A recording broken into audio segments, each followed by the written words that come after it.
Hi guys, I welcome you all to today's session on 5 MCQs a day series which we are running for ESI, that is Economics and Social Issues portion with regard to RBI, NABARD and SEBI 2019 examinations. The topic which we are going to cover today is the quality of school education. So here you can take a snapshot of the relevance of this particular series as well as the different courses which we are presently running for the different competitive examinations. So for SEBI Grade A, this is relevant for the phase 2 and the same goes for RBI Grade B, which is again relevant for phase number 2. And with regard to NABARD Grade A, this is relevant for both phase 1 and phase 2.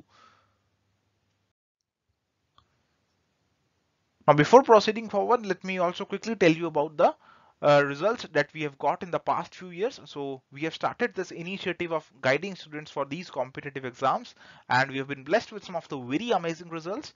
So if we take a look at the RBI Grade B 2017 exam, we have got 27 selections in the final list, and in NABARD Grade A 2017, there were 11 selections in the final list.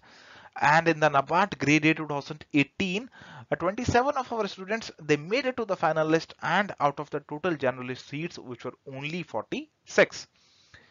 And in RBI Grade B 2018, 287 plus interview calls have been received by our students, and the final result of this is still awaited.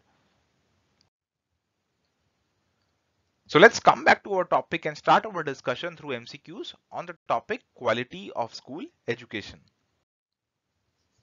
So let's start with the first question.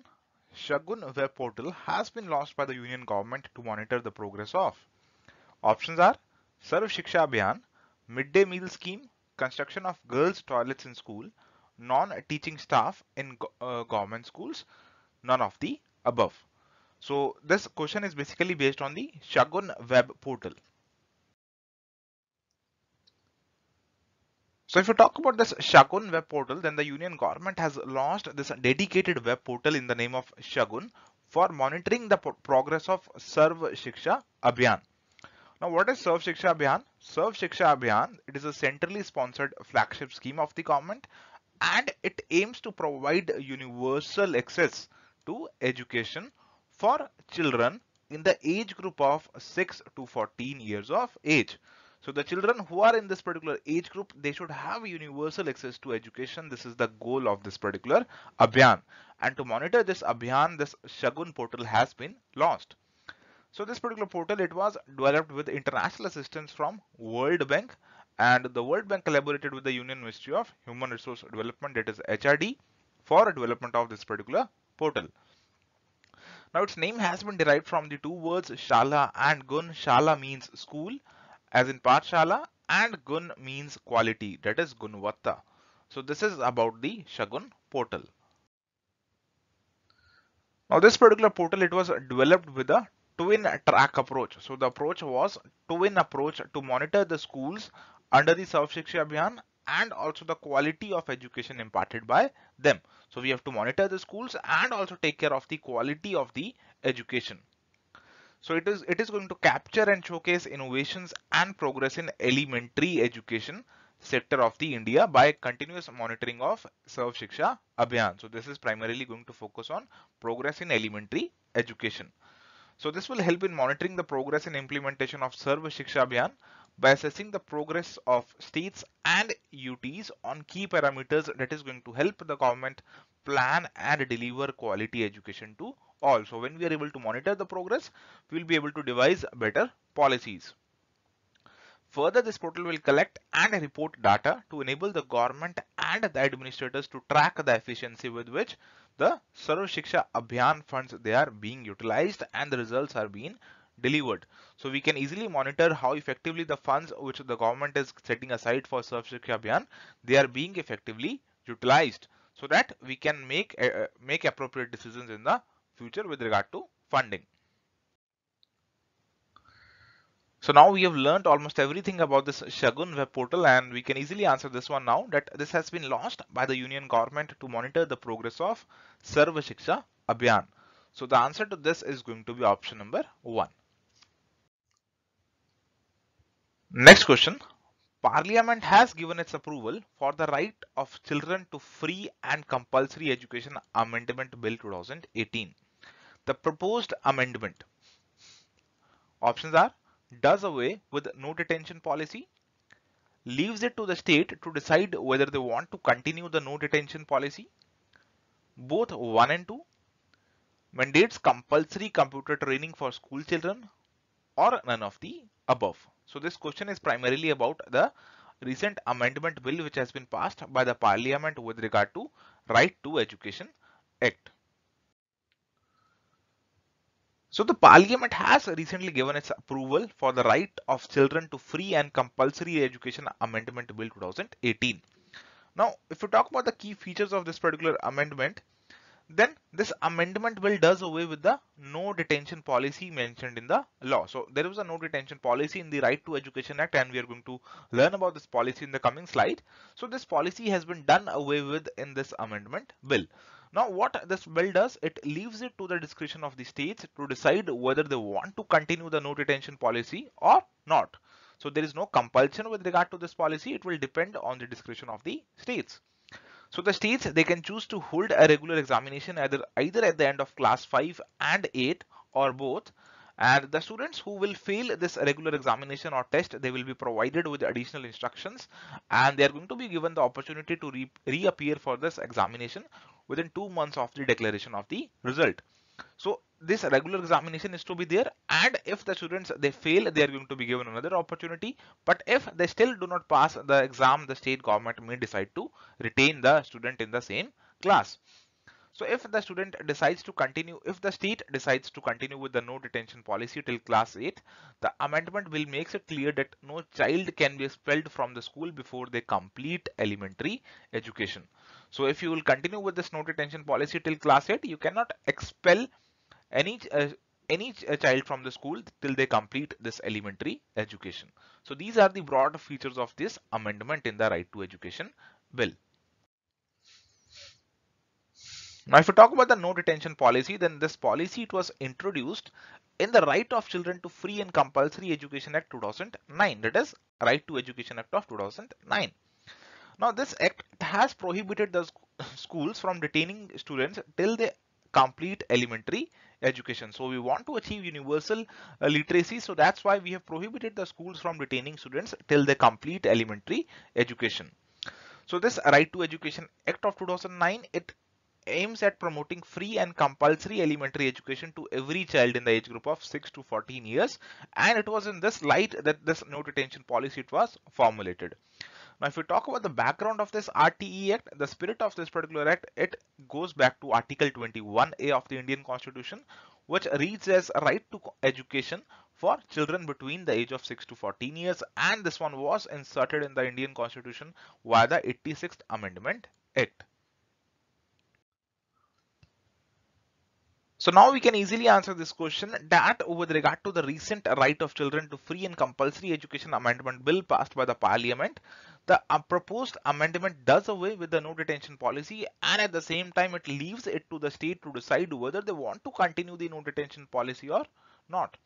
So here the answer is going to be option number 3, that is both 1 and 2. Next question, which of the following is correct about Shala City? Options are: it is a school standards and evaluation framework. It has been developed by IIT Kharagpur. It enables the schools to self-evaluate based on 7 key domains. And the options are 1 and 2, 2 and 3, 1 and 3, all of the above, or none of the above. So this question is basically asking about this initiative which is named Shala City. Now, if you talk about this Shala City initiative, then this is national program on school standards and evaluation. So in a major step towards comprehensive school evaluation as central to improving the quality of school education in India, national program on school standards and evaluation, this has been initiated, and it has been initiated by an important organization which is National Institute of Educational Planning and Administration, which is under the aegis of Union Ministry of Human Resources Development, or HRD. Now this particular program, it refers to evaluating the individual school and its performance in a holistic and continuous manner, leading to school improvement in an incremental manner.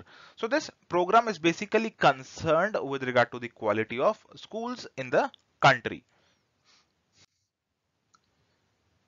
Now, if we take a look at the key highlights of this particular program, then as a part of this particular program, the school standards and evaluation framework, this has been developed as an instrument for evaluating the school performance. So we have to evaluate the schools, and for this purpose, this framework has been devised. And this will enable the schools to evaluate its performance against the well-defined criteria in a focused and strategic manner. So with against this framework, the schools can evaluate their framework. And this particular framework, it comprises 7 key domains as the significant criteria for evaluating the performance of schools. Now, also as a part of this particular framework, that is school standards and evaluation framework, a school evaluation dashboard e-Samiksha. This has also been developed to facilitate each school to provide consolidated evaluation report, including the areas prioritized for improvement. So using this digital dashboard, the schools, they can provide the consolidated evaluation report. And the school evaluation dashboard is developed both in print and digitized format. So now we can easily answer this question that the first and the third statement with regard to Shala City initiative, these are correct. But the second statement which talks about that it has been developed by IIT Kharagpur, this one is incorrect. So the answer is going to be option number 3, that is 1 and 3. Next question, which of the following is incorrect about Appendix? It refers to performance indicators for elementary school teachers. It is a framework for assessing teacher performance and constructive feedback for further improvement. It has been developed by National University of Educational Planning and Administration. None of the above is incorrect or none of the above is correct. So this question is about Appendix. Now Appendix refers to performance indicators for elementary school teachers. So this one is basically designed for assessing the teacher performance with regard to the elementary schools and providing them constructive feedback for their further improvement. Now this particular framework has been developed by NCERT. So this is something which we have to remember, that it has been devised by NCERT. Now this particular framework, it comprises performance indicators which are used to assess the performance and progress of teachers. So it comprises of performance standards, specific standards and performance indicators. So there are 3 types of standards or indicators which are there in this particular program: performance, specific and performance indicators. Now the performance standards, they are the areas in which the teachers perform their tasks and responsibility. So these standards basically communicate the expectations for each responsibility area of the job performance. So these are basically the standards. And under these standards, there are some specific tasks which are expected to be performed by the teachers. So these can be referred to as the specific standards under the performance standards framework. And from specific standards, performance indicators, they have been derived. So all these, they have been devised to assess the performance and progress of the elementary school teachers. And this particular program, it can be used by the teachers themselves for assessing their own performance and to make continuous efforts to reach the highest level. And at the same time, they can also be used for teacher appraisal by the supervisory or the staff to assess and to provide constructive feedback for the improvement of teacher performance in their institutions.